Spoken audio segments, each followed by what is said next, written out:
First off, my name is Lizzie Aldrich. I'm the Vice President of Business Development at Bluesource. I'll introduce our other speakers in just a minute.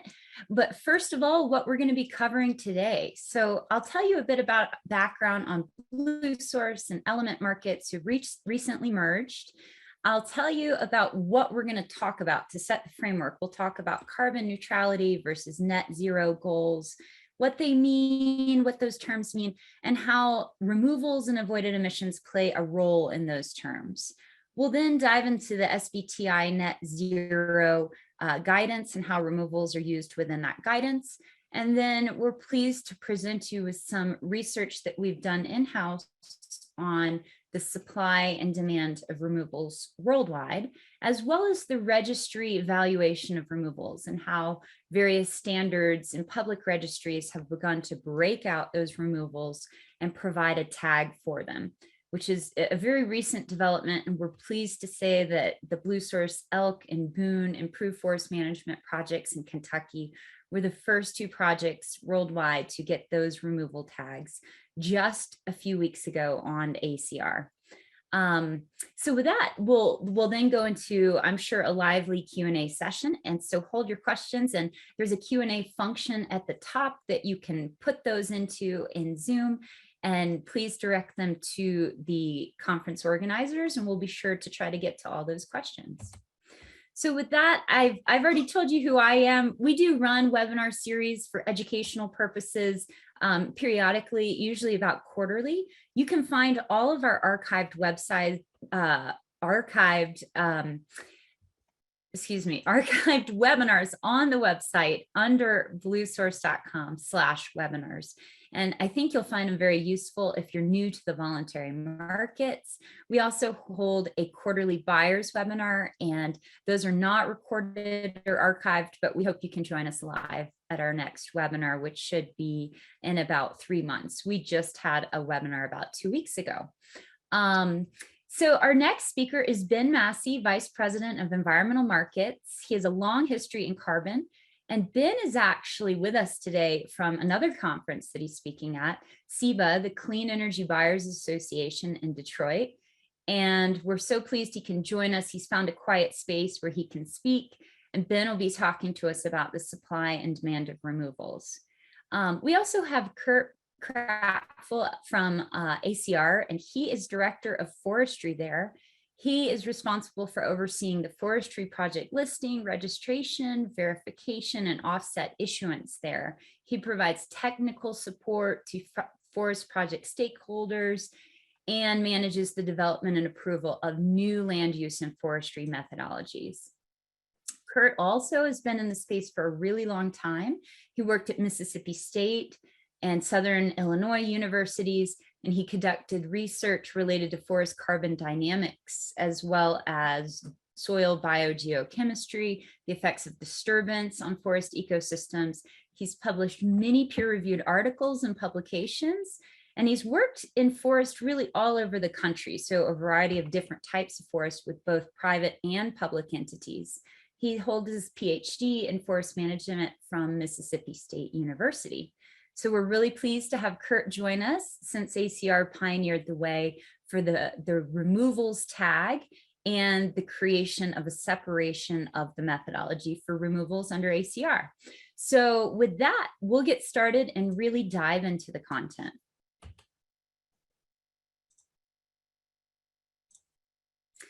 So first of all, for those of you new to Bluesource and element markets, just want to tell you a little bit about who we are.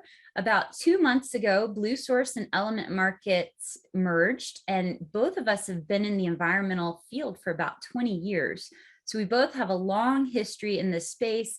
We were also acquired by the TPG Rise Climate Fund, and we're just thrilled about what this brings. Bluesource has a strong background in developing carbon offset projects in North America. And we have, over the last 9 years, really focused on nature-based solutions. We have about 90 improved forest management projects under development and in existence in the United States and Canada. We also have a big regenerative ag program that'll be coming online in 2023. And we also work with 18 other technology types within the United States and Canada.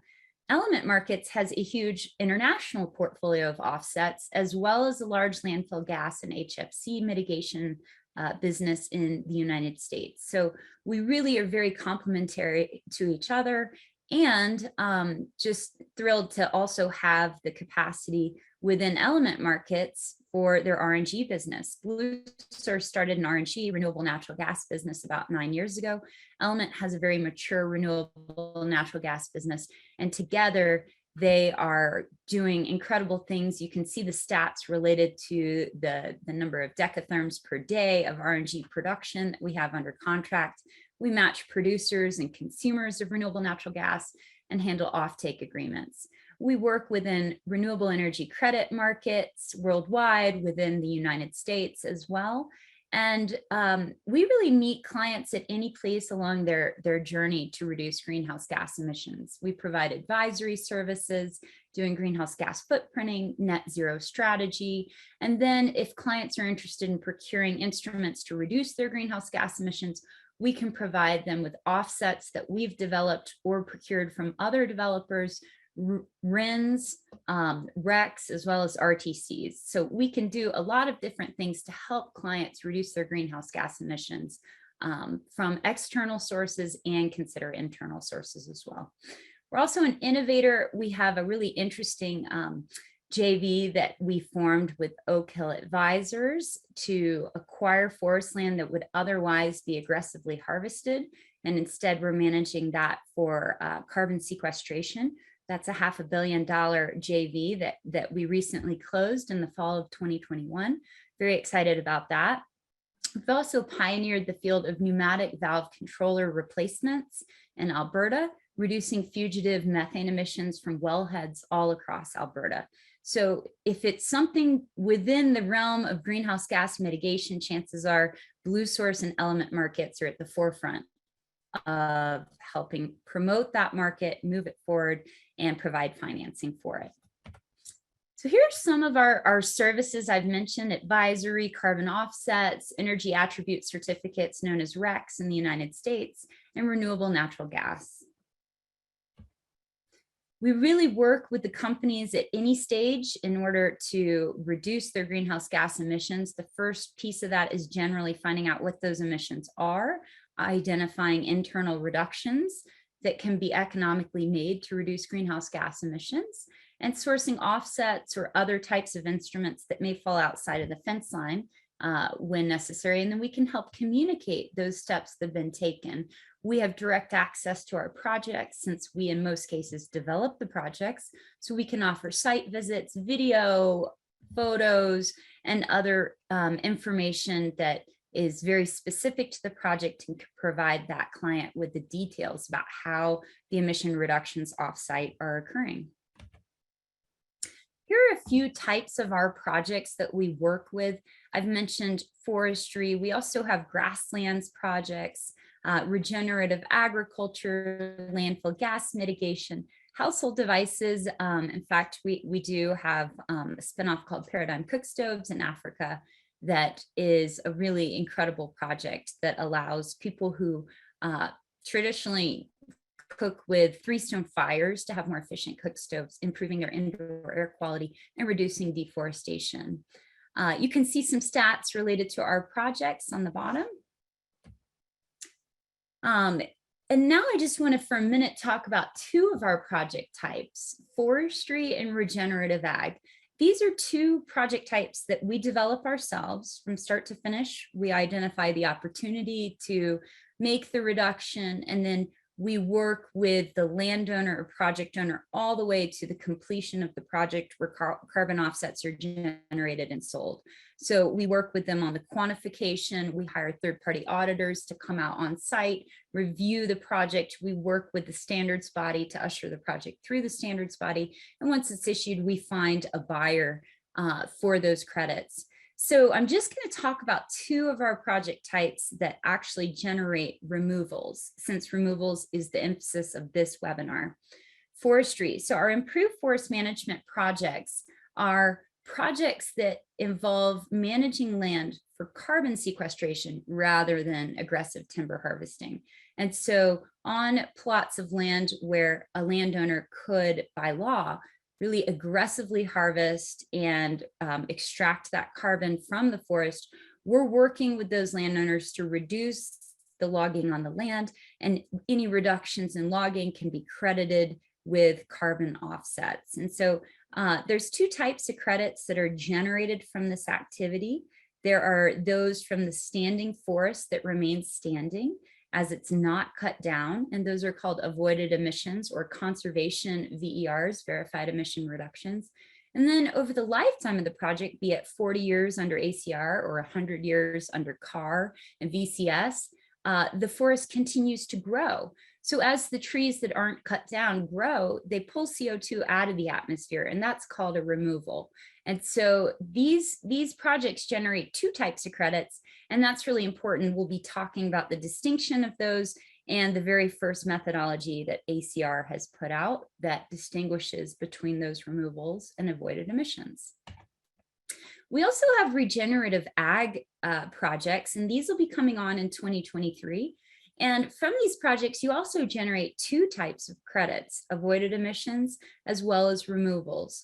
Now, the avoided emissions come from the fact that due to changes in practices that farmers do on the land as they enroll in a carbon program and begin to try to manage their land to sequester more carbon, there can be reductions in fertilizer usage, reductions in fossil fuels on the farm as they begin to implement no-till, low-till, and other types of practices on the farm. And so those would result in avoided emissions that otherwise would have gone into the atmosphere, but due to the changes in practices do not. Then we are applying soil amendments to the soil. These are microbials that store more carbon in the soil than otherwise would occur. And through these microbials, you get CO2 pulled out of the atmosphere, and that's the source of the removal. And so within the VCS methodology, there hasn't been a distinction to tag removals from this methodology yet. However, VCS is working on it, and we hope by fall of 2023, they too will have a mechanism whereby a portion of the credits from each of these regenerative ag projects will be tagged as removals. So let's talk for just a minute about what these removals are, where they've come from, and truthfully, it comes from corporate initiatives. There's been a huge groundwelling of support of stakeholders that are really pressuring Fortune 500 and Fortune 1000 companies to do something about their greenhouse gas emissions.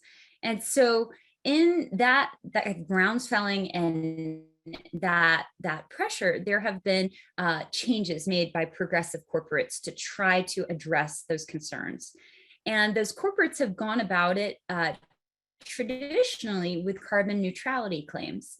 And those carbon neutrality claims over the years have used a series of different guidelines to really show them how to go about these processes. So the guidelines set forth a framework whereby a corporate can make the claim towards carbon neutrality. PAS 2060 is a commonly used framework in Europe. The carbon neutral protocol is one used that was developed by Natural Capital Partners here in the United States. Climate neutral is one used most commonly among outdoor companies here in the United States. And then there's a host of other guidelines that like the airport carbon accreditation standard. There are guidelines used by colleges and universities to meet the presidential climate action commitment within those schools. So there's a host of other carbon neutrality guidelines that different industries and nonprofits and educational organizations use to reach carbon neutrality. Within these guidelines, internal reductions are always encouraged first before procuring any type of instrument that falls outside of the project boundary. But within these carbon neutrality standards, it is important to note that offsets, renewable energy certificates, renewable thermal certificates, and other types of instruments are able to be used with no limit on usage in order to reach that neutrality. Now, I want to contrast that with net zero, which to a lot of people may sound like the same thing. net zero being zero emissions, greenhouse gas emissions coming from that particular entity. So net zero is a term that sounds very similar to carbon neutrality, but there have been efforts to try to distinguish it from it with a few changes. And so to date, there had been about a year ago, there was really no standard guidance for what a net zero claim would mean and how it would be differentiated from a carbon neutrality claim by a corporate. So the Science Based Targets Initiative took on that challenge, and they created universal guidance that was released in the fall of 2021. And that guidance really set forth the rules and the guidelines for what net zero would entail. And it used the Oxford principles as a basis for those rules. So that was the underpinning and the foundation of the net zero guidance. And in the Oxford principles, the notion there is that we've basically already surpassed our carbon budget in the atmosphere. And in order to meet no more than a 2-degree warming scenario, we're actually going to have to pull CO2 out of the atmosphere in order to reach our carbon budget. And I say CO2, but all greenhouse gases are incorporated in both of these standards, and they're all put into a CO2 equivalence basis in order to basically compare apples to apples. So that is what the Oxford principles said. We need to pull more CO2 out of the atmosphere in order to get to our goals. And so its focus is really on, first of all, for corporates that align with the SBTI net zero guidance, internal reductions are the main focus. And limited amounts of CO2 removal from outside of the fence line is allowed. I'll talk about what that means in the next few bullets. So within this new guidance, there's a near-term target that should be consistent with a 1.5 C warming scenario, and that's 1.5 degrees Celsius, so that, essentially there have been SBTI guidelines for both 1.5 degree warming scenarios as well as 2-degree warming scenarios within the net zero guidance. All corporates that adhere to it have to comply with the near-term 1.5 degrees Celsius warming guidance. And then there will be in 2023 guidance that it will be released that talks about what is allowed from outside of the fence line in terms of reductions or removals, I should say, that can apply to those near-term targets. That hasn't been clarified yet, but it is slated to be issued in Q1 23. Now, the long-term target is that by the year 2050, that these corporates that adhere to this SBTI net zero guidance will have reduced 95% of their scope 1 and 2 emissions, as well as 90% of their scope 3 emissions. And that should go to zero by 2050. This is in line with the Paris Agreement targets of net zero by 2050 in order to prevent catastrophic change related to climate change. And so the important thing to note here is that the 5% from scope 1 and 2 that is not included in the internal reductions, and the 10% of scope 3 emissions that is not included in these internal reductions can come from qualifying removal activities. And those removal activities will be coming out in more concrete form as the WRI land use protocol process concludes. And at this point, we have kind of draft guidance to point us in the direction of what types of removals will qualify for these small amounts of external reductions that can apply. And so I'd like to just on this slide, the removals portion on the right are those activities that we currently understand from the SBTI net zero guidance that will be allowed for those small amounts of external outside of the fence line removals that can qualify towards the net zero goals. So I'd like to just explain that within all offset activities, they can kind of be categorized into 2 different categories: avoided emissions or removals. Many of those we've talked about thus far fall into the avoided emissions category. These are emissions that would have gone into the atmosphere were it not for the carbon offset activity that is preventing it from occurring. So for example, landfill gas destruction. Landfill gas would have gone into the atmosphere, but instead we are capping that landfill, we are installing piping, and we're extracting the landfill gas to a destruction device, be it a flare, a boiler, or a micro turbine, where the methane is getting converted into CO2, a much less harmful greenhouse gas, and in some cases is being put to beneficial use.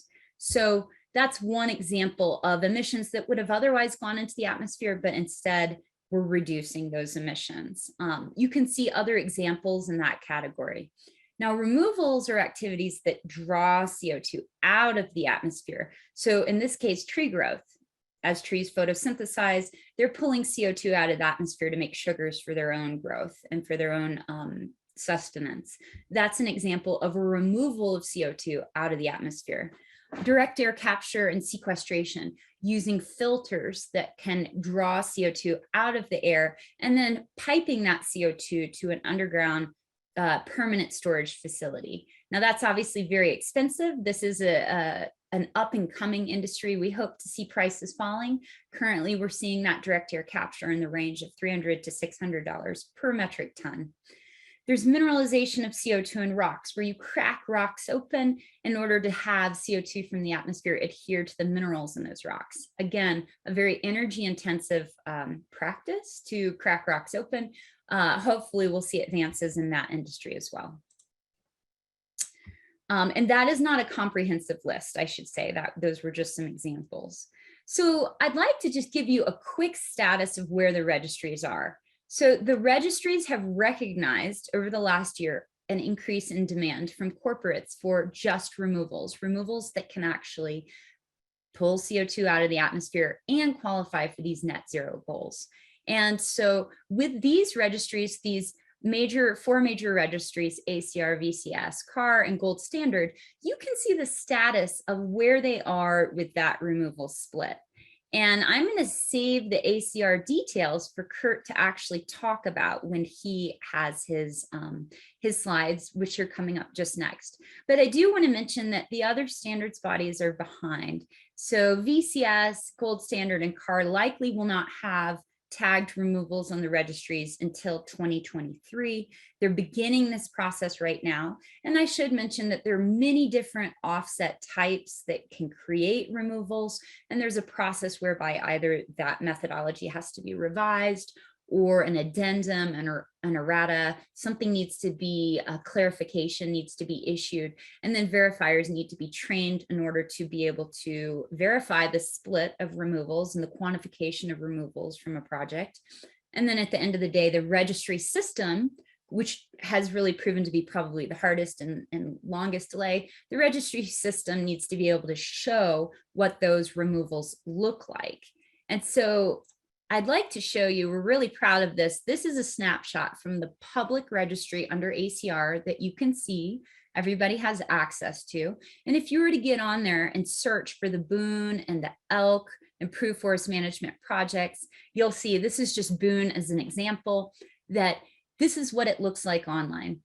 You've got the project and you've got a certain number of offsets associated with it, which unfortunately in the screenshot, it doesn't show you, but there are a certain number that are not removals, that are the avoided emissions from the standing carbon in the forest. And then there is another portion that are removals. And this is from vintage 2019.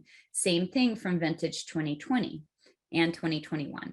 And so if you'd like to get on there, you can see the exact amount that were issued that were removals versus not removals. We find for our projects about 75% of the VERs are from the standing carbon in the forest, 25% are from removals.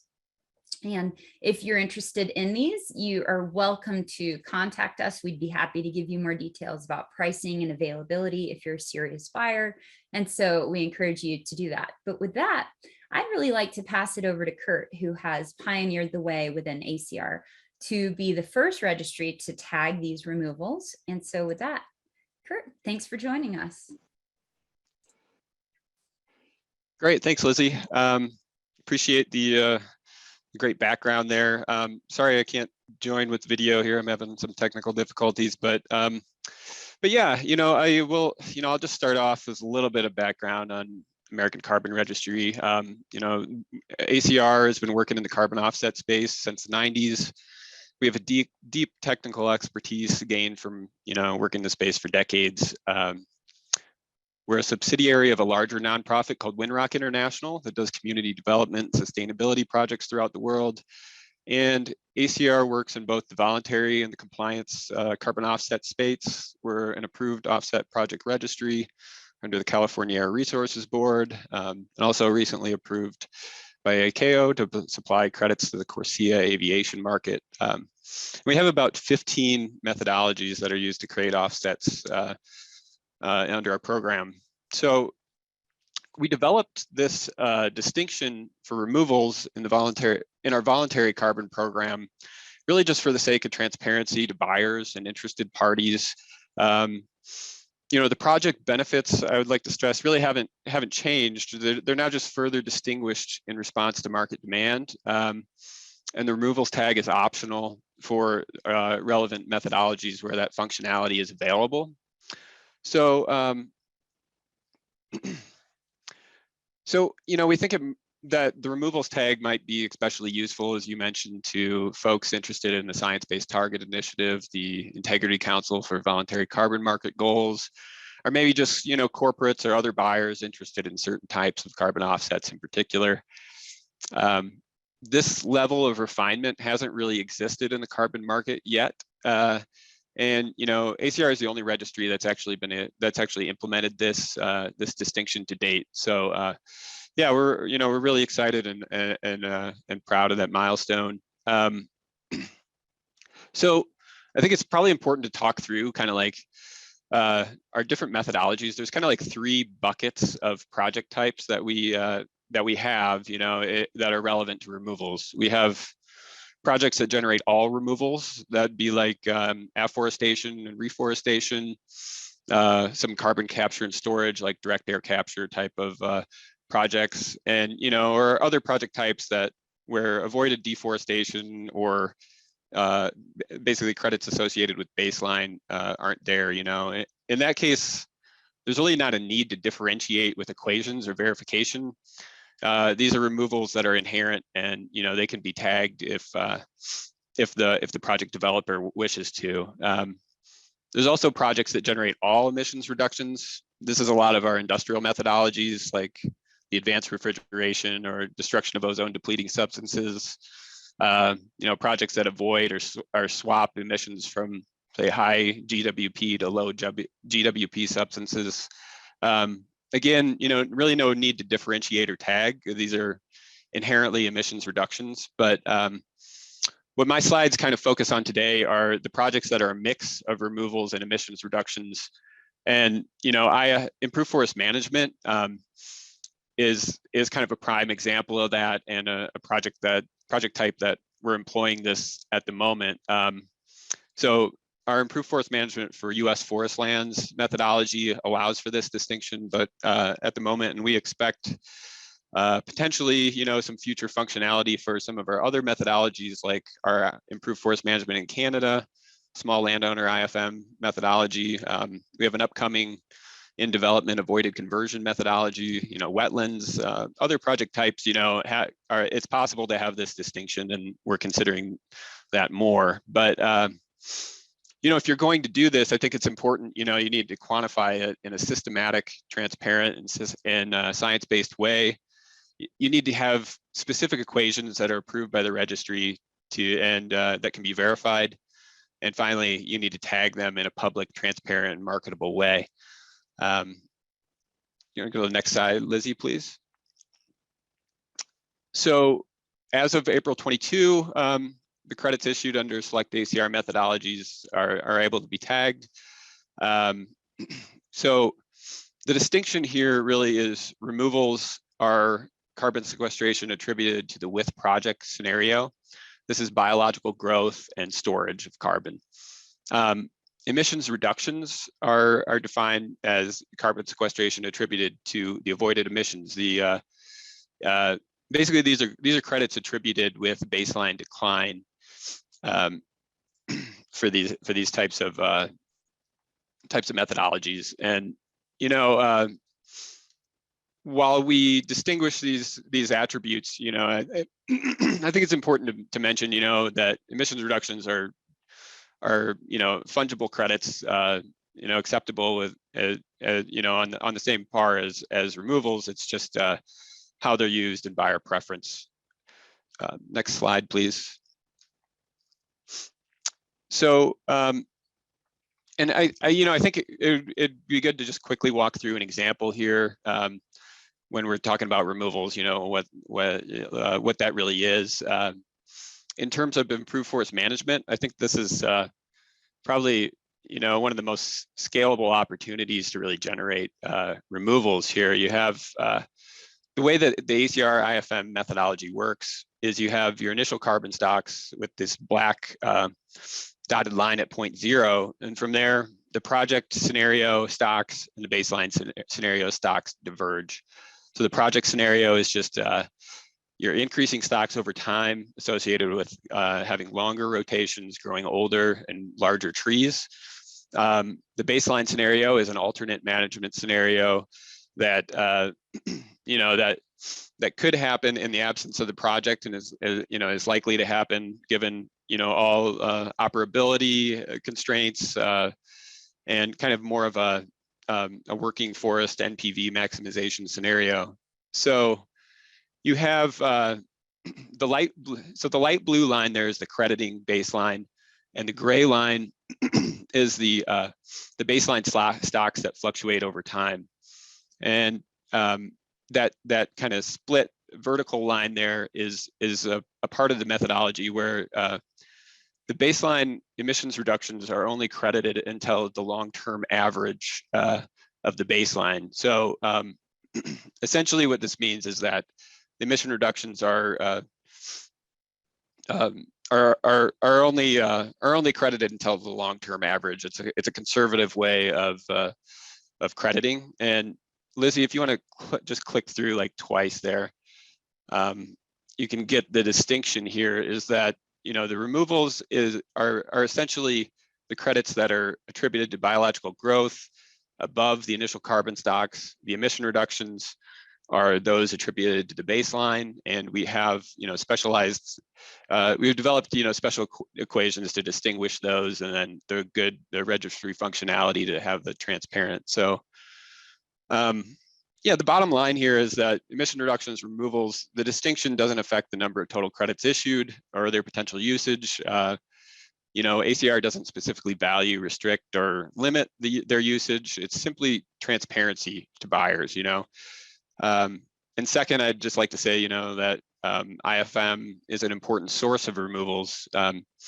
A lot of the discussion around removals, I think, has gone towards afforestation and reforestation, which is a very important project type and very important activity, but it can take decades for trees to grow large enough to quantify and verify that carbon stored. So I would just say that don't rule out the IFM project type, as well as a variety of other project types that, you know, are that can generate this mix of removals. So yeah, well, thank you. And with that, I'll pass it back over. Great, Kurt, thank you so much. We're going to have Ben Massey join us and talk about the worldwide supply and demand for removals. Great, thanks. Hopefully you can, excuse me, hear me all right. And when I sat down here, it was a quiet and sunny atrium, and now it's less quiet and less sunny. So it looks like it's working okay. But yeah, I'll just spend a few minutes talking about the supply and demand fundamentals that we've assessed based on publicly available data. So this first slide, excuse me, is really to show the available, the total issuances of removals that we've had essentially all time, looking at voluntary projects. And so blue is US-based projects, orange are rest of world, and then the gray bar is total. And so what you can see is that last year, essentially, we issued, as a world, in the entire world, we issued 11 million tons of removals. And these are from the project types that have been mentioned: nature-based, afforestation, reforestation, and part of IFM projects, the removal piece. So that's really what's driving these numbers. And so the two takeaways are 11 million tons issued in 2021, and just under 25 million tons issued total ever, right? And so that's it's important to keep in mind. The other important piece to keep in mind is that what Lizzie mentioned earlier, which is about 25% of the project's credits are removals when it comes to IFM, and so that number can obviously fluctuate. But that's we've had to make some assumptions with this data, and that's one of them. And this includes the major registries, so CAR, ACR, VCS, and Gold Standard. Lizzie, if you could flip to the next slide. So here's a little bit of a breakdown to give you a sense of US and rest of world and what's coming from IFM and then the AR projects. And so again, in the top table on the bottom row, you can see the total. That's that 18 million, slightly rounded up to 17.75 million tons total remaining volumes issued, right?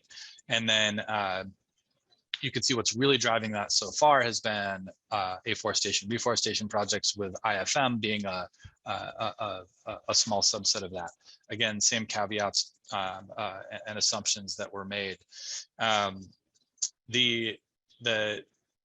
these are just from a select set of projects, and on the next slide, we'll talk about what might be coming. And the table on the bottom is just to show projects with the remaining supply, to give folks a sense of what's out there. So again, we looked at the total issuances of removals from the registries, publicly available data, and then we can also see, anyone can see the retirements, public retirements of those credits. And so by subtracting, looking at the total, subtracting retirements, this is what's giving us this this estimate of removals left. And you can see when we did this, which is about, I guess, a little over a month ago, so the numbers could have fluctuated slightly since then, but there are really only 12 projects in the US with available removals left that we've seen, and obviously we've issued some since then, so maybe it's 14 or so now.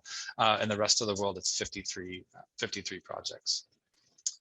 Lizzie, can you jump to the next one, please? And then here's just to give a sense of scale of avoided emissions versus removals. And so what you can see, and again, these are remaining credits, so credits that are out in the market. In the US, it's relatively even avoided emissions and removals, but internationally there are orders of magnitude more avoided emissions available than removals. And so I think you'll see some of that reflected in pricing of removals versus avoided emissions. The other thing to keep in mind here is that when we look at issued credits versus retired credits, there are some credits that have been issued that are being held in accounts, and whether it's end buyers accounts or intermediary accounts, but particularly in the end buyer accounts that really aren't available. So we say remaining credits available, but you have to assume that a chunk of these remaining credits really are held in end buyer accounts that are going to be used over time. And so there's a potential that the actual removals remaining are actually lower than what we're showing here, but this is the best we can do with sort of the publicly available data. Here's where we're going to just touch on. So we know right now that IFM and AR projects are really driving the removal supply. They're creating all of the supply today. We know there are other project types coming that are going to increase supply of removals. So Regenerative Ag, Bluesource has a Regen Ag program that we've launched and will issue credits next year. Direct air capture, bioenergy with carbon sequestration. You can see the list here. The key takeaway is that there is more supply coming, and really the important piece is how soon is the supply coming? Because you'll see, we'll touch on demand in a moment, and sort of bridge this gap from available supply to the current demand and potential future demand. And these are what may bridge that gap. But the key piece again is that we're talking years and years before methodologies are developed and approved, and before projects are developed and actually sequestering and creating removals. And so direct air capture is a perfect example where we've looked at a few projects and done some analysis, and there's still a methodology being worked on. The methodology is not approved yet. There are projects that are, that are launching, but for commercial scale projects that are starting today, you're talking 5+ years before that project gets built and then starts sequestering or removing carbon from the atmosphere. And so there really is a long lead time for a lot of these projects. On the bottom paragraph is just, we're going to start touching on demand for just a moment. And so the key takeaway again is looking at the available supply, so roughly 18 million credits with the potential demand. And so this WRI and National Academy of Sciences study found that the US alone could need 2 billion tons, 2 gigatons of removals by 2050. And the world as a whole could need about 10 billion tons of removals by 2050. And so that's just, we're looking at, again, 18 million tons issued today and 2 billion tons for the US as a potential entity needed by 2050.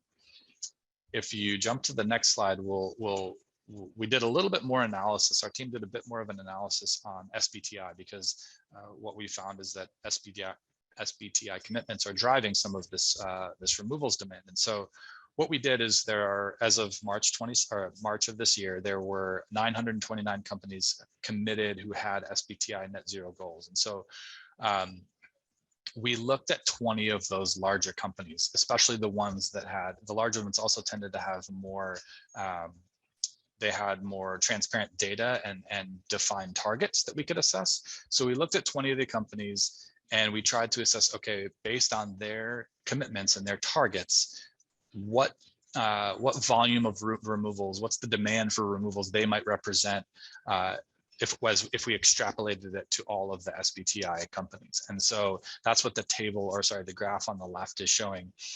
Assuming, as Lizzie mentioned earlier, 5% and 10% removals for scopes 1 and 2 and 3 respectively, the potential demand from SBTI companies is in, well, it's 500 million tons, 500 million tons in 2030, and potentially approaching 2 billion tons in 2050. And so it's sort of a different relative assessment. You know, we looked at the US and meeting 2 billion tons by 2050, and these are SBTI commitment companies with SBTI commitments that also could need approaching 2 billion tons by 2050. And of course, there's some overlap there, but it's not a full overlap. And so what you can see is that, again, 18 million tons issued today, with potentially 500 million tons needed in 8 years, in 2030. And so there's what we're seeing is there's a huge a supply gap today, and the question will be whether both existing project types and new project types can ramp up to meet that demand in a relatively short period of time. On the next slide, this is a breakdown of just a few of the companies that we assessed to give you some more details. So we looked at, these companies had 2025 targets, 2030 and 2050. And so we just, clearly there's some of the larger companies that will have SBTI commitments, but if you look at their total removal demand on the bottom row, just these 1, 2, 3, 4, 5 companies each year, their potential demand for removals is greater than the total supply. And obviously supply will be ramping up, but so is their demand, as you can see. And this is just 5 companies out of the 929. So the takeaway just being that supply demand gap that seems to be present at the moment. I think that takes us back to just the summary slide, which is, we've touched on it a few times now, so no need to cover it again too much, but 18 million tons of supply right now, more coming, but with a huge demand goal of 500 million tons coming in just 8 years. And so again, it assumes 5% use of removals for scope 1 and 2 and 10% for scope 3. And then on the supply side, the key considerations, it takes 2 to 3 years to develop an IFM project, for example, and those are well-known projects with approved methodologies through ACR as an example, and still it takes 2 to 3 years to get a project from the conceptual phase to credits issued. And then it can take 5+ years, as I mentioned, for direct air capture, and 7 to 10 years for afforestation, reforestation to really generate meaningful removal. So if you're planting credits this year, you're really looking at 7 to 10 years before a large volume of credits can be generated. So right now we're in this scenario of not a lot of supply with potentially a lot of demand coming in the very near future. Ben, thank you so much. That was fantastic. I know that was a lot of information. We've gotten a number of questions come in and comments. And so if you do have questions as we go into the Q&A session, please put them in the Q&A function and we will attempt to address all of them. So I'm going to start from the top. There was a question about the Oxford principles pulling CO2 out of the atmosphere. And this person was wondering, is that not also accomplished through reducing emissions that would have gone into the atmosphere? And unfortunately, it is not. So the Oxford principles really say that just limiting the emissions that would have otherwise occurred is not sufficient to meet our net zero goals by 2050. That's the premise of it. Now, whether or not you agree with that can be up for debate. We at Bluesource really believe that both avoided emissions that would have gone into the atmosphere, as well as drawing down CO2 in the atmosphere currently, are both really important activities.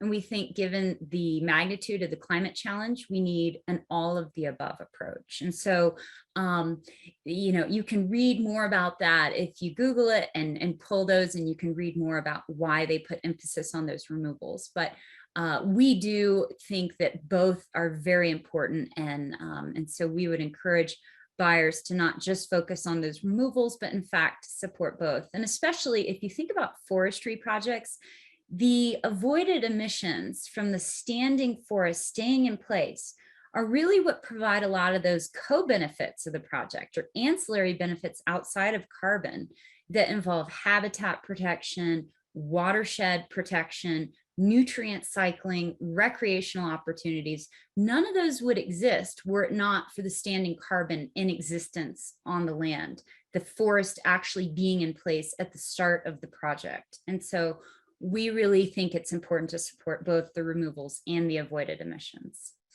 There was another question about a removal split. And I'm wondering if perhaps this person now has a better understanding. But for IFM in particular, which is one type of offset project, there are 2 types of offsets that are generated: removals from the growth of the trees and avoided emissions from the fact that the standing carbon at the start of the project is remaining standing instead of being cut, as it would be in a baseline scenario where the landowner would pursue his or her maximum economic value on the land. So hopefully that's clear. The next question is, have you heard of any movement towards a federal standard for carbon neutral guidelines? And I'm going to actually send this over to Ben to see if he knows of any federal standard that is on the voluntary basis or compliance basis, working its way through to create kind of one set of guidelines for carbon neutrality. Yeah, it's a great question, and to be honest, I haven't heard of a federal standard. But again, this isn't something that I personally spend a lot of time on day to day. What we have heard, and I'm sure what a lot of the folks on the call have heard about, are the emerging federal guidelines on reporting emissions. And so I think that's really the first step, right? Is the SEC has issued a draft. I think they call it a draft rule or a proposed rule to disclose greenhouse gas emissions. And so I really think that's going to be the first step, especially for public companies, to disclose emissions before the federal government's worried about issuing standards for how to be carbon neutral. But again, that's a preliminary answer. There may be other folks on the call that have a better idea. But yeah, just a thought that it seems like from a governmental perspective, they're really focused on footprinting and disclosure of emissions before neutrality guidelines. Thanks, Ben. That's great. Yeah, thanks for bringing up the SEC guidelines. Really important and big changes in our field. I'd like to send this one over to Kurt. Kurt, the question is, how does ACR ensure that a removal project has longevity, i.e. a reforestation project doesn't get trees cut down and logged in 10 years? Sure. Yeah, thanks, Lizzie. So in regards to that question, ACR requires a continual monitoring of permanence over the crediting period. We have legal contractual agreements that require the project proponents to replace credits if they harvest more than annual growth. So basically, anytime you're issued credits, your carbon stocks that can never, in your project scenario, can never decrease below that area. So you can harvest, but it can never really be more than annual growth. And if so, if there's the case where you harvest, but it's below, but it's it's above your previously issued stocks, that harvest is just subtracted from the crediting. If they harvest more, it's what we call a reversal. And if it's like an intentional activity, the project proponent is on the hook to pay those credits back. That's kind of how the permanence is ensured. Fantastic. Thanks, Kurt. We've got a lot of great questions coming in. I hope we can get to all of them. A couple more for you, Kurt, here. I'm gonna lump two into one to see if we can get through them all. So there is a question about additionality. And the question says, if upfront crediting payment is for the avoidance or land protection, and then you're issuing removal credits on an ongoing basis, are those removal credits additional? And so I'll leave it there and then I'll go to part two. Sure. Yeah, absolutely. The removal credits are additional, and they're judged on the same basis as the emission reduction tons. So they have to be additional to regulatory surplus, our common practice test, and institutional barriers. The baseline and the crediting is essentially focused on an NPV structured baseline scenario. So and like I said, I think a little bit, I kind of covered it in the last one, the stocks can never dip below the previously issued levels.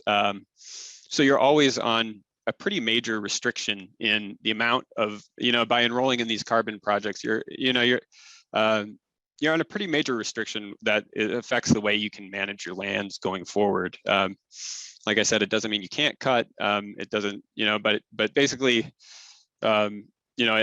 it restricts it to the point where, it's not common practice to continually want to, manage to increase your stocks over the project life, especially in terms of entering into a legally binding contractual agreement to do so.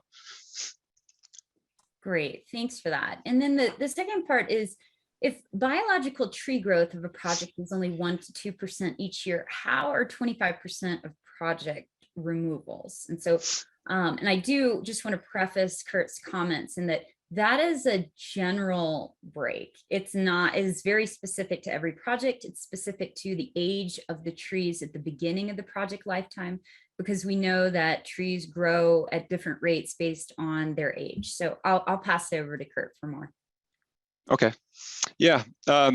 So that 1 to 2% growth number. So that I think when the 25 to 75% ratio was talked about, it's that's in terms of the amount of credits that are the proportion of credits attributed to removals versus avoided emissions. But it's not a scenario where you have like 1 to 2% of the credits should be attributed to the growth. It's that of all the total credits that are issued, there's a proportion that are removals and there are a proportion that are emission reductions. And it kind of depends upon the site factors, the stocking levels, the legal requirements at that area. There's a lot of factors that play in, but some projects have more emissions reductions, some have less. And but yeah, it's not proportional to the amount of growth. It's proportional to the types of credits that are being produced. So I hope that makes sense there. Thanks, Kurt. There's a question that says, have you looked at carbon impact of mass timber construction supported by sustainable forestry? And I'm gonna lean on Kurt for this last one. I don't know that this would necessarily fall into the category of an offset project, but I know that the projects under ACR do need to be FSC or with another sustainable forestry certification if there is to be any logging on the property. But I'll pass that to you, Kurt. Sure. Yeah, I didn't quite see that that question there, but yeah, our projects are all, you know, if they're going to be doing commercial harvesting, they would require certification or some sort of a you know, a long-term management plan that that, you know, that governs the amount of harvesting that can be done and ensures that, you know, they adhere to sustainable management principles. So sorry, Lizzie, if there's something I missed there, that's great. And okay. I'll just add on to that by extending the rotation by up to say 40 years, if the project is to be logged later, you're creating larger trees that tend to be utilized for long-lived wood products like furniture, where we know that the carbon is stored in that wood for many years into the future, as opposed to shorter rotation pulp and paper type projects where the carbon is not stored in those types of products. And that is something considered in the methodology. I encourage you to really dig deep, pull the methodology off the ACR website and look at how they account for the long-lived wood products and the carbon stored within those, because it is quantified, it is accounted for in the methodologies. We have a question that says, if I understand correctly, current methodologies don't account or didn't account for incremental growth of trees. They merely calculated existing carbon stock. And I can answer that. In fact, the existing IFM methodologies accounted for both the growth of the trees as well as the existing carbon stock.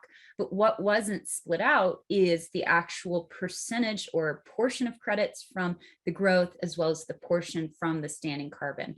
And so, yes, all of it was credited, but it was all lumped into an issuance, a batch of credits that wasn't distinguished, and there was no portion of those that were tagged as removals previously. The difference now is that there has been a clarification issued by ACR for version 1.3 of the IFM protocol, as well as a new version 2.0 of the IFM protocol for new projects to be listed under, that actually quantifies the split. So it quantifies how many of those credits are attributed to growth and how many are attributed to the standing carbon, so that they can be tagged separately. There's a question that says, can I have this presentation? And we're flattered that you want it, but unfortunately we won't be sharing these slides. The public recording will be available, it'll be archived on our website. You can always watch that again. But all of our analysis and hard work to do this demand and supply analysis, we'd like to keep that in those slides within Bluesource element markets only.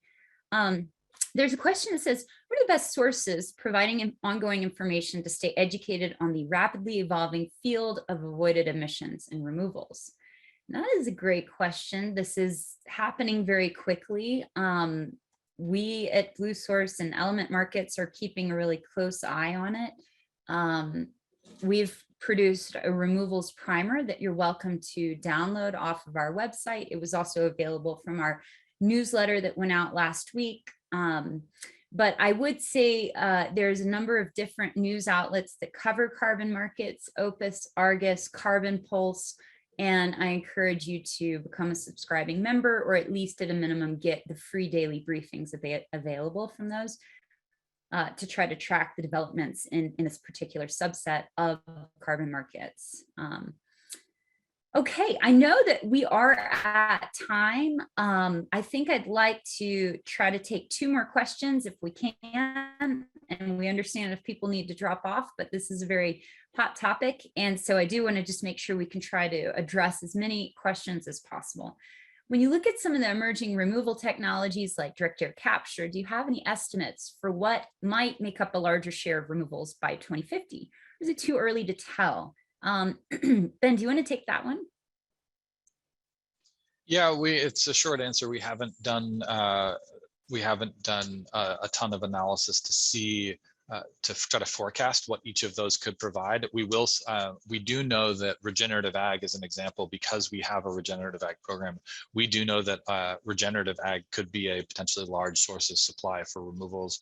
Our program that we that we have just launched, we anticipate between, because of the characteristics of the program and the credited project activities that we're focused on, we think that about 50 to 75% of the credits generated by our ag program will be removals. And so it really there, then the importance is enrolling acres. So the more acres we can get, the larger we can scale it. But if you look at it on a project by project basis, these projects will be, these regen ag projects will be heavily weighted toward removals when compared to IFM. So that's just one example. I mean, we know large scale direct air capture is being worked on and facilities that will generate millions of tons a year. Once the methodologies are approved and the facilities are built. So there is more supply coming. I don't want to leave everyone with this sort of dire supply demand gap and that we're never going to fill. I mean, we do believe these new technologies will scale up, but it's just going to take some time. And thanks so much. There's a question that says SBTI does not directly support the voluntary markets. Most companies in SBTI do not buy voluntary credits. Is that correct? And I just want to point out that SBTI creates guidelines, and then within those guidelines, what qualifies for approved reductions or removals or internal reductions is specified. So they don't either support or not support, but they create guidelines that can allow for the use of or not. And in the case of current SBTI 1.5 degree warming and 2 degree warming guidelines, those do not allow for any external reductions to be utilized from offsets. So no offsets or removals are allowed under the current 1.5 and 2 degree warming scenario guidelines. They do allow for REC purchases to qualify, which is a little bit of a deviation from that. RECs are renewable energy certificates that are created from facilities that are sold separate from the electrons from those renewable facilities. They can be used to support reductions in scope 2 emissions for SBTI companies. But what we've talked about today are the new guidelines under SBTI for net zero guidance, which is different from the existing SBTI 2 degree and 1.5 degree warming scenarios. What we've seen is now SBTI has over 1,000 companies that have pledged to adhere to these net zero guidelines, which is what we really believe that are in alignment with the Paris Agreement, is what we need to get to in order to prevent catastrophic climate change. So that is what we've talked about today. And it's only the net zero guidance that allows for removal activities to qualify. And then I'm just going to take one last question, which is, are there opportunities to support carbon emissions, carbon avoided emissions and removals for large corporations only, or can individuals participate?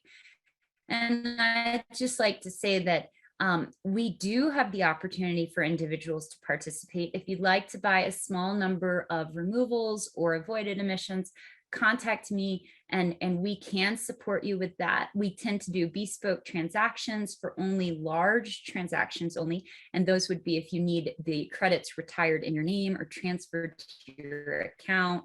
But we can help support you to find our offsets and purchase our offsets from if you're looking to say offset one wedding or one vacation you have planned. We'd be happy to tell you more about that. And so please tune in for our future webinars and our future buyers webinars. We're so glad you can join us. And we appreciate Kurt joining us and Ben joining us from the road. And thanks everyone for your time this morning. We'll have this recorded and archived on our website. Thanks again. Have a great day.